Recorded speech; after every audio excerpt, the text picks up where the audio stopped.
अगर आपके घर में भी बात बात पर झगड़ा होता है, अगर रात को एक ही बिस्तर पर दो लोग सोते हैं लेकिन दिलों के बीच दूरी बढ़ती जा रही है, तो ये प्रवचन आपके लिए है।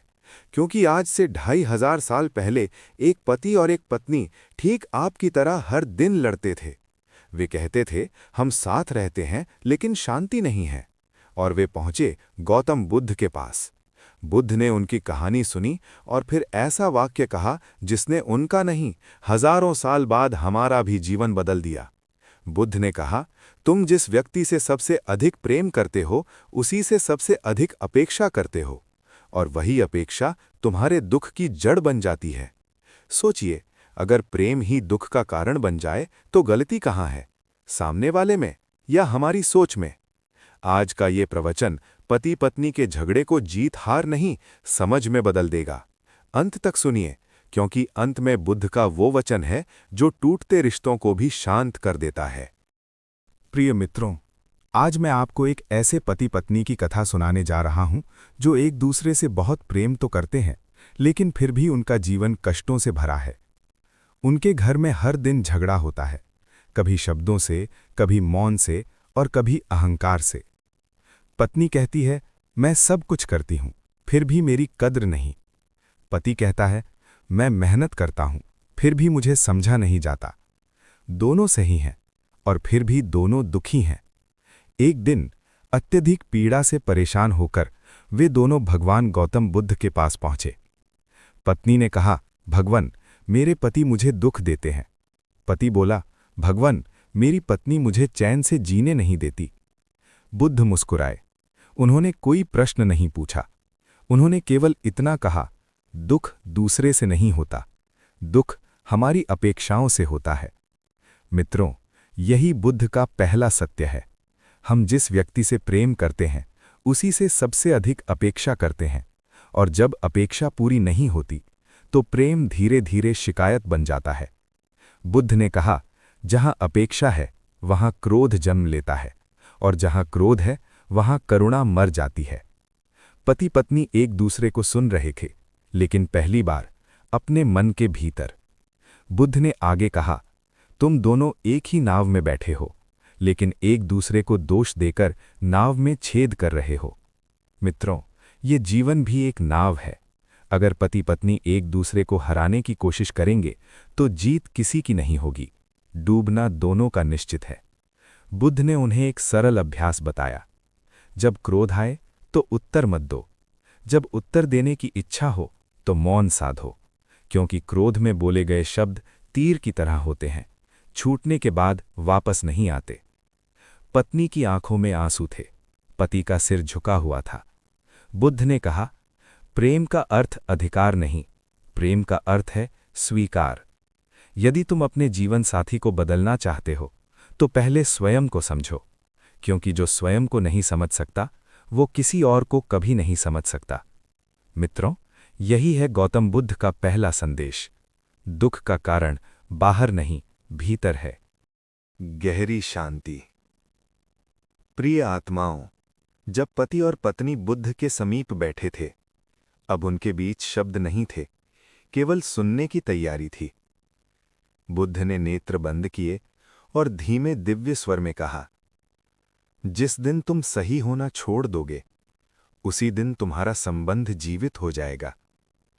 मित्रों, पति पत्नी के झगड़े अक्सर प्रेम के कारण नहीं, अहंकार के कारण होते हैं।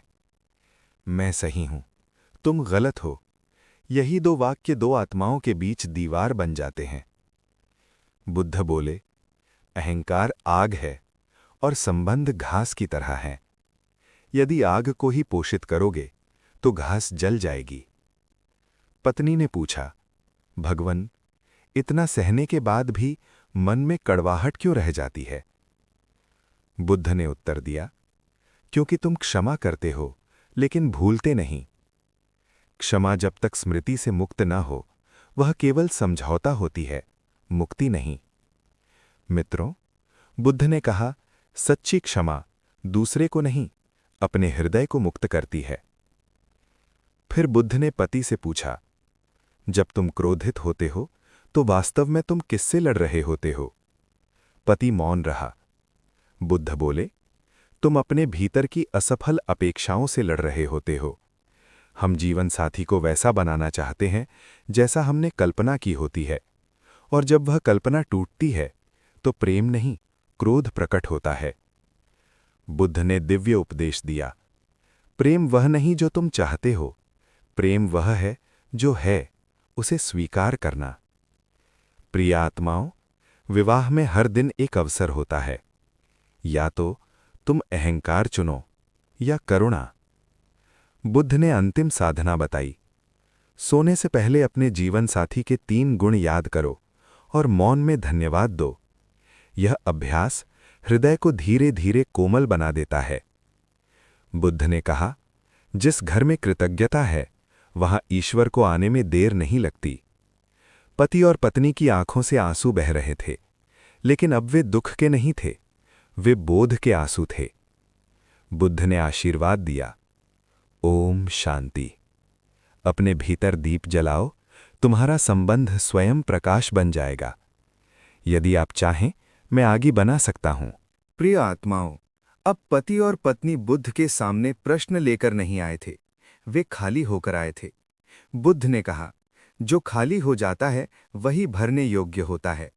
मित्रों, हम अपने संबंधों में शब्दों से नहीं, शोर से थक जाते हैं।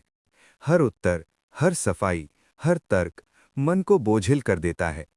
बुद्ध ने मौन की ओर संकेत किया और बोले, मौन वह औषधि है जो बिना बोले सब कुछ ठीक कर देती है। उन्होंने दोनों को 3 श्वासों का ध्यान सिखाया। पहली श्वास, अपने भीतर के क्रोध को देखो, बिना उसे दबाए। दूसरी श्वास, अपनी जीवन साथी की पीड़ा को महसूस करो, बिना दोष दिए। तीसरी श्वास, अपने हृदय में करुणा को आमंत्रित करो। बुद्ध बोले, यदि तुम रोज 3 श्वास एक साथ ले सको तो जीवन भर एक साथ रह सकोगे। प्रिय आत्माओं, विवाह में सबसे बड़ी भूल ये है कि हम सामने वाले को अपना शत्रु समझ लेते हैं। बुद्ध ने दिव्य वचन कहा, तुम्हारा जीवन साथी तुम्हारा कर्म साथी है, शत्रु नहीं। वह तुम्हारे जीवन में तुम्हें तोड़ने नहीं, तुम्हें परिपक्व करने आया है। पत्नी ने नम्र स्वर में पूछा, भगवान, यदि फिर भी दुख आए? बुद्ध मुस्कुराए, दुख आएगा, लेकिन अब तुम उसमें खोओगे नहीं, क्योंकि जिसने साक्षी भाव सीख लिया वह दुख को देखता है, जीता नहीं। बुद्ध ने अंतिम दिव्य संदेश दिया, घर तब मंदिर बनता है जब वहां सही या गलत नहीं, केवल समझ होती है।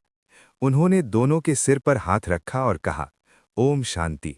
घर लौटो, लेकिन पुराने मन से नहीं, घर लौटो एक नई चेतना के साथ।